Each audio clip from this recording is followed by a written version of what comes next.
Hello everyone, आप सबका बहुत बहुत स्वागत है सब्जेक्ट वेंचर के इस नए वीडियो में, जिसमें आज से हम इकोनॉमिक्स को कवर करेंगे, जिसके पहले चैप्टर के तौर पर नेशनल इनकम एग्रीगेट, जो कि सीबीएसई 12th के लिए बहुत ही इम्पॉर्टेंट चैप्टर है, पर आज हम चर्चा करेंगे, जानेंगे सारे एग्रीगेट्स के बारे में। जीडीपी एमपी क्या है, एनडीपी एफसी क्या है, जीएनपी एमपी क्या है, आखिर क्यों इनमें थोड़ा सा चेंज होता है और क्या चेंज होता है कि जीडीपी एमपी एनडीपी एफसी बन जाता है, एनडीपी एफसी जीएनपी एमपी बन जाता है, नेशनल इनकम क्या होती है, सब जानेंगे। बने रहिए। Macro economics.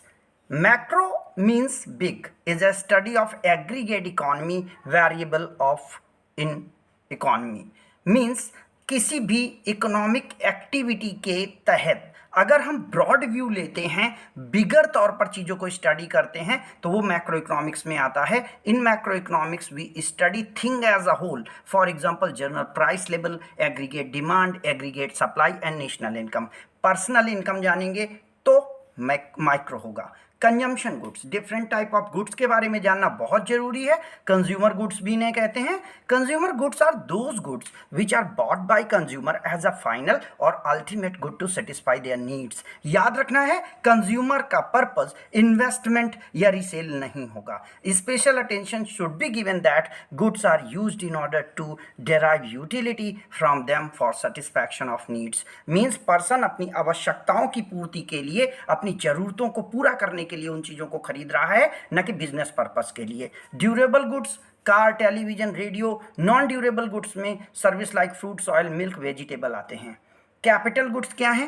Capital goods are those final goods which are used and help in the process of production for other goods and services. Means दूसरी सेवाओं और वस्तुओं के निर्माण के लिए अगर किसी गुड्स का यूज किया जा रहा है, क्योंकि ये गुड्स हमारे लिए मनी प्रोडक्शन का साधन बनेगी, क्योंकि इसका पर्पस ही मनी प्रोडक्शन है, तो वो हमारे लिए कैपिटल गुड्स हो जाएगी। यानी हर वो गुड्स जिसका यूज करके हम मनी प्रोड्यूस कर सकते हैं, वो कैपिटल गुड्स होती है। स्पेशल अटेंशन यहीं पर देना है। These goods are use for earning of the money in production process. Plant, machinery are example. Final goods क्या हैं? Final goods are those goods which are used either for final consumption और for investment. उनको हम finally use कर लेते हैं, उनको दोबारा से उस प्रोसेस में नहीं रखा जाता। It includes final consumer goods and final production goods. These are not meant for resale. इनको दोबारा से नहीं बेचना है, ये उस जगह से इनका एग्जिस्टेंस खत्म हो जाएगा। So no value is added to these goods. Means इनके द्वारा कोई वैल्यू एड नहीं किया जाता। There value is included in national income. इनको नेशनल इनकम इंक्लूड करते समय इन्हें कैलकुलेट करना है।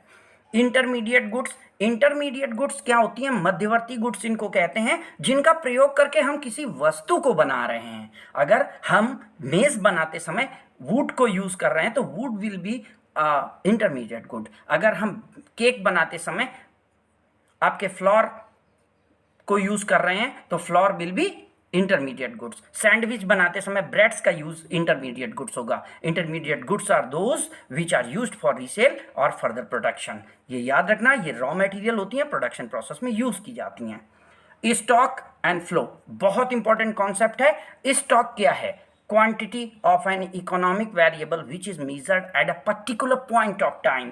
किसी भी यूनिट को अगर हम किसी स्पेशल टाइम पे मेजर करके उसकी अमाउंट देखते हैं तो that is stock. Stock has no time dimensions. इसमें टाइम का वेरिएशन नहीं होगा। स्टॉक स्टैटिक कॉन्सेप्ट है, एक ही समय पर होगा। It is measure as a point of time. Wealth, water in tank is stock.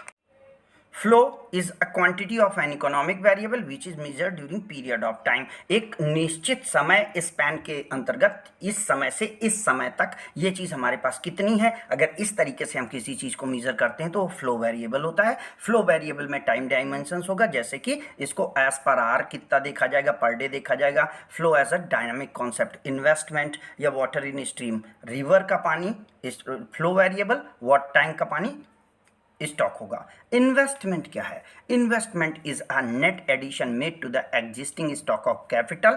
वर्तमान में हमारा कैपिटल अर्निंग के लिए जितना भी गुड्स है, जितने रिसोर्स हैं, उनमें अगर हम कोई चेंज करते हैं, बढ़ाते हैं उनको, तो वहाँ पर पैसे की ज़रूरत होगी और उसको ऐड करते हैं हम। This is known as a investment. Use of man's wealth for reproduction of money is known as investment. Net investment क्या है या ग्रॉस इन्वेस्टमेंट क्या होता है? तो याद रखिएगा, ग्रॉस जहाँ आएगा वो टोटल होता है, नेट शुद्ध होता है, एंड डेप्रिसिएशन वर्तमान इन्वेस्टमेंट में डेप्रिसिएशन है।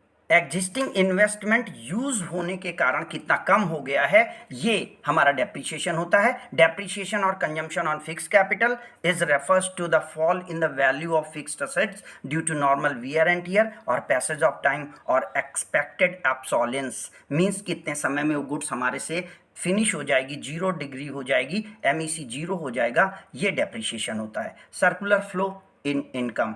2 सेक्टर इकोनॉमी हम स्टडी करेंगे, जिसमें कि 1 सेक्टर हमारा होगा आपका हाउस होल्ड सेक्टर और दूसरा सेक्टर होगा firm sector. Payment of goods and services in circular flow is known as money flow. It moves from firms to household sector. Firms supply of the goods and services is real flow, which will to the household sector. It will be real flow. Household supply factors of production is real flow. Payment of factor services is money flow. It's moved from household to the firm sector. Household से firm sector की ओर हमारी factor services जाएंगी, goods and services household sector की ओर आएंगी। इन दोनों के against में जो मनी जाएगा वो मनी फ्लो होगा। Producer firms and household are 2 constituent of sectoral economy. Circular flow of income को इस चार्ट से आप समझ सकते हैं। लेफ्ट साइड में हमारे फर्म्स हैं, राइट साइड में हाउस होल्ड सेक्टर है। फर्स्ट फ्लो जो एरो से supply of goods and services है, ये रियल फ्लो है जो हाउस होल्ड की ओर जा रहा है, और इसके बदले में ऊपर की ओर जो लाइन आ रही है payment for goods and services is a money flow which is coming to the firm sector. But before that household sector नीचे की ओर देखेंगे, हाउस होल्ड सेक्टर से supply of factors of production to the firms is a real flow because goods and services के साथ साथ factor services यहाँ पे दी जाती हैं, और फर्म्स इसके बदले में हाउस होल्ड सेक्टर को पेमेंट देगा जो कि मनी फ्लो होगा। नेशनल इनकम रिलेटेड एग्रीगेट क्या क्या है? Gross domestic product at market price. एक ईयर के दौरान एक देश के लोगों द्वारा बनाई गई जितनी भी गुड्स हैं उनका market value gross domestic product at market price कहलाता है। It is the monetary value of all goods and services produced during accounting year which is in the domestic territory of country. याद रखना ये एक देश में प्रोडक्शन है। Gross national product at market price GNP MP होता है ये। It is monetary value of all final goods and services produced by a country during accounting year. Accounting year including net factor income from abroad means domestic product at market price में अगर हम बाहर देश में अपने देश के लोगों द्वारा बनाया गया प्रोडक्शन ऐड कर दें और हमारे देश में जो बाहर के लोगों ने प्रोडक्शन किया है उसे हम डिडक्ट कर दें, घटा दें, तो हमारा NFIA निकल आएगा जो कि net factor income from abroad होगा। इसमें फीफा माइनस फीटा को हम फॉलो करेंगे। Difference between factor income earned from our resident from abroad, that is FIFA, and factor income earned by non-residents with our country, this is FITA. So component of the factor income from abroad are as following, means हमारे देश के लोगों द्वारा बाहर से जिन जिन aspect पे हमारे पास income आएगी उनको हम component of net factor income from abroad बोलेंगे। इनमें नेट कंपनसेशन ऑफ एम्प्लॉय आता है, हमारे व्यक्ति का कंपनसेशन आएगा। Net factor income of entrepreneurs and properties आएगा। Net retained income of the resident company आएगा। Concept of domestic or economic territory. हमारी देश की डोमेस्टिक टेरिटरी कौन सी है? तो domestic territory is a geographical territory administered by a government within which persons, goods and capital circulate freely. एक देश की सीमा जिसके अंतर्गत हमारे देश की गवर्नमेंट का रूल लागू होगा उसे हम डोमेस्टिक टेरिटरी कहेंगे। Area of operation generating domestic income, freedom of circulation of persons, goods and capital, these are some properties जिनको कि हम देखेंगे कि उस जगह पर ये लागू हो रहा है कि नहीं। हम डोमेस्टिक और नेशनल को यहाँ पर इस डायग्राम से भी समझ सकते हैं। एक साइड लेफ्ट साइड में domestic territory of India show किया गया है, दूसरी तरफ domestic territory of USA show है। डोमेस्टिक प्रोडक्शन 1000 इंडिया का है, 2000 यूएसए का है। इंडिया के 1000 में 900 प्रोडक्शन इंडियन पीपल का है, 200 प्रोडक्शन यूएसए के लोगों का है, जबकि यूएसए में 1800 यूएसए के लोगों का है, 200 हमारे लोगों का है। तो ये डोमेस्टिक हुआ। डोमेस्टिक प्रोडक्शन में 1000 and 2000 is right answer. But अगर नेशनल देश का प्रोडक्शन देखेंगे तो ये 200 इंडिया में ऐड होगा और 1000 यूएसए में ऐड होगा, जिसका कैलकुलेशन नीचे दिया गया है। NFIA आपका 1000 प्लस 100 होगा। Component of the domestic territory income, political frontiers including territorial waters and air space, means land के अलावा ओपन सी में जितना एरिया हमारे पोजीशन में है, ओपन स्पेस में जितना है, वहाँ का कंपोनेंट हमारा डोमेस्टिक टेरिटरी है। हमारी एम्बेसीज, हमारे कंसुलेट्स, मिलिट्री बेसिस जो कि अब्रॉड में लोकेटेड हैं लेकिन उनकी रेगुलेशन हम करते हैं, वो भी हमारी टेरिटरी में है। Ship aircraft operated by the resident, हमारे दो देशों के बीच में जो हमारे लोगों द्वारा शिप और एयरक्राफ्ट को, फिशिंग वेसल्स को, नेचुरल गैस, ऑयल रिग्स को ऑपरेट किया जाता है, वो सब हमारे प्रोडक्शन में आएंगे, उनको हम डोमेस्टिक में कैलकुलेट करेंगे। रेसिडेंट कौन है? नॉर्मल रेसिडेंट का क्या डिफिनीशन है? तो normal resident is a person or an institution whose ordinarily reside in that country and whose center of the economic interest lies in the country. भले ही वो देश का नागरिक नहीं है लेकिन उसके काम करने का क्षेत्र, उसकी फैक्ट्री, उसका इंटरेस्ट हमारे देश में लोकेटेड है, तो वो हमारा नॉर्मल रेसिडेंट होगा, सिटीजन नहीं होगा।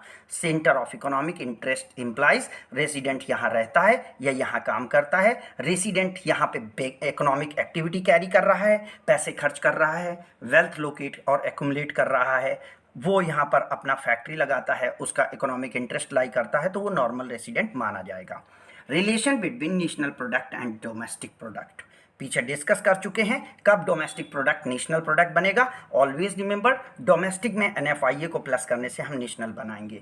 Domestic product concept is based on the production unit located with in domestic territory while operated by both resident और नॉन रेसिडेंट। हमारे देश के लोगों द्वारा या बाहर के लोगों द्वारा हमारे देश में जितना प्रोडक्शन होगा वो हमारा डोमेस्टिक प्रोडक्शन है। नेशनल प्रोडक्शन क्या है? हमारे देश के लोगों द्वारा, चाहे वो हमारे देश में हो चाहे हमारे देश के बाहर हो, वो नेशनल प्रोडक्शन है। नेशनल प्रोडक्शन में रेसिडेंट प्लस हमारे नॉन लिविंग सिटीजन्स आते हैं।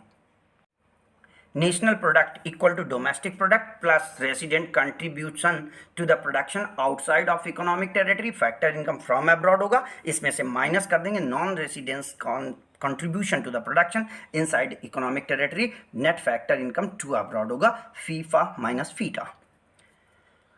Methods of calculation of national income. National income के कैलकुलेशन के लिए हम 3 मेथड यूज़ करते हैं, जिनमें number 1 product method, number 2 income method, number 3 expenditure method आता है। For the clarity of the concept हम पहले प्रोडक्ट मेथड पर डिस्कस करेंगे, जिसे हम वैल्यू एडेड मेथड भी कहते हैं। In this method we calculate the value of the goods produced in 3 sectors. Formula इसमें क्या आएगा? सेल्स, वॉट एवर सेल्स यानी फाइनल जो भी आपने बेच दिया है, plus change in stock of the value.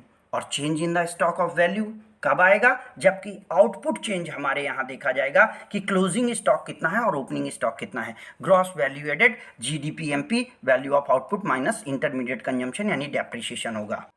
National income at factor cost NNP/FC हमारा नेशनल इनकम का कॉन्सेप्ट होता है, जिसे हम GDP/MP में कंजम्पशन ऑफ फिक्स कैपिटल को घटा देंगे, नेट फैक्टर इनकम में अब्रॉड ऐड करेंगे, प्लस नेट इनडायरेक्ट टैक्सेस भी इससे हम घटा देंगे।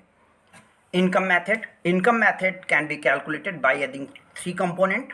इनकम मेथड में 3 कंपोनेंट को हमें कैलकुलेट करना होता है, जिनमें सबसे पहला कॉम्पनसेशन ऑफ एम्प्लॉय होता है, सेकंड हमारा OS ऑपरेटिंग सरप्लस होता है, तीसरा हमारा मिक्स्ड एम्प्लॉयड इनकम होता है। इसमें हम जो COE पर डिस्कस कर रहे हैं, पहले तौर पर इसके भी 3 कंपोनेंट हैं, जिसमें wages and salary in cash, उसे कैश में कितना मिला, wages and salary in kind, उसे अदर देन सर्विसेज कितना प्रॉफिट हो रहा है, employers contribution to social security schemes देखा जाएगा, हमारे वर्कर्स के लिए एम्प्लॉयर्स ने सोशल सिक्योरिटी स्कीम्स में जितना कंट्रीब्यूशन किया है वो चूंकि बेनिफिट ऑफ द एम्प्लॉयर के है, एम्प्लॉई है, इसलिए उसे भी हम इनकम में काउंट करेंगे। इन तीनों का सम जितना भी होगा वो कंपनसेशन ऑफ एम्प्लॉय होगा, यानी वास्तव में real income of a employee, इसी को कहते हैं।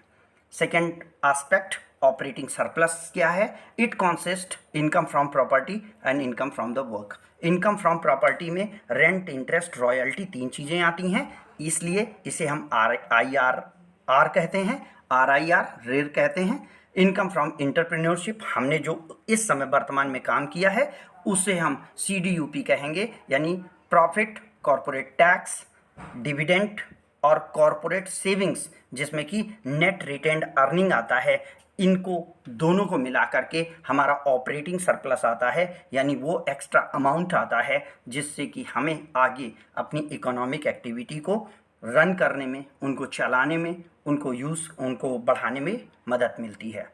Mixed income of self employed, ऐसे कौन से लोग हैं जो अपने आप से अपना बिजनेस कर रहे हैं, उनकी टोटल इनकम जो मिक्स इनकम है वो क्या है। तो इस तरीके से इनकम मेथड का formula COE plus OS plus MI होगा, इसे याद रखना है। NNPFC एक नेशनल इनकम काउंटिंग होती है, NDPFC इन तीनों को काउंट करके NDPFC आएगा, GDPFC MP नहीं आएगा। और NDPFC को चूंकि यहाँ पे नेशनल डोमेस्टिक प्रोडक्शन है, इसे हमें नेशनल प्रोडक्शन में बदलना है, हम NFIA ऐड करेंगे। GNP कैसे निकाला जाएगा NDPFC से, हमें GN को नेट को ग्रॉस बनाना है तो consumption on fix capital add कर देंगे, और FC को MP बनाना है तो नेट इनडायरेक्ट टैक्सेस प्लस कर दिए जाएंगे। एक्सपेंडिचर मेथड लास्ट मेथड है, इसका फॉर्मूला होता है CIG plus X minus M। C is denoting for consumption, I is for investment and G for government expenditure and X is export income है और M import expenditure है। इसको घटाने से हमारा पूरा फॉर्मूला बनेगा। तो government final consumption expenditure number 1, private final consumption expenditure number 2, gross domestic capital formation जो कि इन्वेस्टमेंट है ये हमारा नंबर 3 है, एंड नेट एक्सपोर्ट जो कि X माइनस M से आएगा वो नंबर 4 है। तो इस तरीके से gross domestic fix capital formation GDP MP किस तरीके से आएगा, 1 2 3 प्लस 4 को ऐड करके हम GDP MP निकालेंगे। नाउ NNPFC को हम GDP MP से कैसे निकाल सकते हैं, G को N से कन्वर्ट करना है तो हमें डेप्रिसिएशन यानी consumption on fix capital minus करना है, D को हमें N यानी डोमेस्टिक को नेशनल बनाना है तो NFIA प्लस करना है, MP को FC बनाना है तो नेट इनडायरेक्ट टैक्सेस माइनस कर देंगे। If capital formation is given at the domestic capital formation we are arrived at NDP-MP, हम NDP-MP पर डायरेक्ट आ जाएंगे। कैपिटल फॉर्मेशन कैसे होगी, investment equal to NNPFC equal to GDP-MP minus consumption on fix capital plus NFIA minus net indirect taxes, all are given at a domestic capital formation. Calculation of national disposable income. Disposable income is an income that can be expended as per the wish of the person. तो national domestic income can be calculated as income of all sources as well as transfer payment from abroad available to the resident of a country for consumption or expenditure or saving during a year. In this way, NNPFC plus net indirect taxes plus net current transfer from abroad equal to net disposable income. आप NNPFC में net indirect taxes plus करेंगे, NFIA plus करेंगे तो हमारा disposable income आ जाएगा। अब हमें नेट डिस्पोजेबल इनकम से प्राइवेट इनकम निकालनी है, वो नेशनल इनकम थी, हमें प्राइवेट निकालनी है। तो private income includes factor income as well as transfer income, earned income plus unearned income. Factor income from net domestic product accruing to the private sector includes income from enterprises owned and controlled by private individuals. Government property इसमें exclude कर दी जाएगी, इसलिए government departmental organisation earning and non departmental organisation earning इसमें deduct कर देंगे तो आ जाएगा private income. Income factor income from NDP accruing to the private कैसे निकलेगा, NDPFC equal minus income from property entrepreneurship to the government department income, saving of non-department income. Private income includes factor income from net domestic product accruing to private sector, net factor income from the abroad, and net interest on national debt, current transfer from the rest of the world, current transfer from the government. 5 चीजें जोड़ेंगे, 2 minus कर देंगे, हमारा national income से private income निकल आएगा। Personal income कैसे निकलेगी? अब प्राइवेट इनकम तो आ गई, प्राइवेट में एक व्यक्ति की पर्सनल इनकम कैसे आएगी? तो वो जो इनकम आई है उसमें से personal income is the income actually received by an individual and the household of all sources from the factor income और द करंट ट्रांसफर। एक व्यक्ति को प्राइवेटली जितनी इनकम हुई होती है उसमें से उसे अपने साथ करने वालों के प्रॉफिट्स भी देने हैं, यानी माइनस रिटेन्ड अर्निंग इसमें किया जाएगा। प्राइवेट इनकम में रिटेन्ड अर्निंग को माइनस कर देंगे, इनडायरेक्ट टैक्सेस को माइनस कर देंगे, हमारा पर्सनल इनकम आ जाएगा। तो पर्सनल इनकम कैसे आएगा? Personal income private income minus corporate tax, जो कि मैंने पीछे बताया, कॉर्पोरेट सेविंग्स और undistributed profit personal disposable income को लाने में संभव है।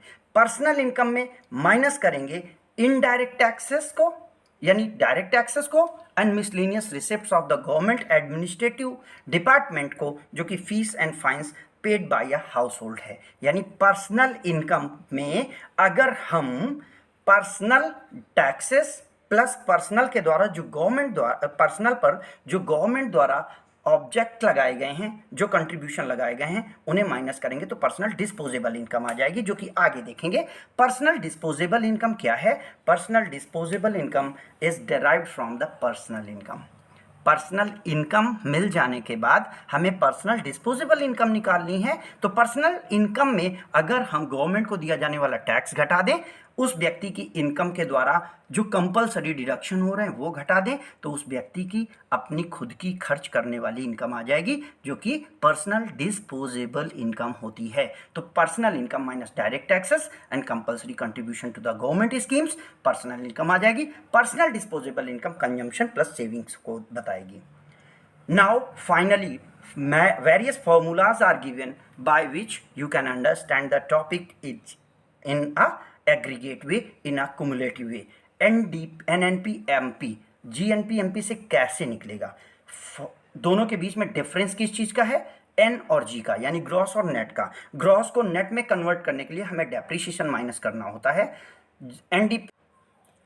जीडीपी एमपी से एनडीपी एमपी निकालने के लिए भी डेप्रिसिएशन माइनस करेंगे। एनडीपी एफसी एनडीपी से निकालने के लिए क्या करेंगे? तो एनडीपी एमपी से एनडीपी एफसी निकालने के लिए इनडायरेक्ट टैक्सेस, जो कि नेट इनडायरेक्ट टैक्सेस, जो कि इनडायरेक्ट टैक्सेस माइनस सब्सिडी होता है, को घटा देंगे। जीडीपी एफसी एनडीपी एफसी से निकालने के लिए चूंकि एन को जी बनाना है, डेप्रिसिएशन ऐड कर देंगे। एनएनपी एफसी जो कि जीडीपी एमपी से निकालना है, तीनों फॉर्मूले एक साथ minus depreciation plus NFIA minus इन नेट इनडायरेक्ट टैक्सेस कर देंगे। एनएनपी एफसी एनडीपी एमपी से निकालने के लिए एनएफआईए प्लस करेंगे। Thank you friends, thank you for watching this video. अगर वीडियो आपको अच्छा लगा हो, मेरी आपसे रिक्वेस्ट है इसे और दोस्तों के साथ शेयर करें, वीडियो को लाइक करें, चैनल को सब्सक्राइब करके रखें, जिससे आने वाले वीडियो का लिंक भी आप तक जल्दी से जल्दी पहुंचे। अगला वीडियो किस टॉपिक पर आप चाहते हैं, काइंडली हमें कमेंट बॉक्स पे बताएं। आपका वीडियो को देखने के लिए धन्यवाद।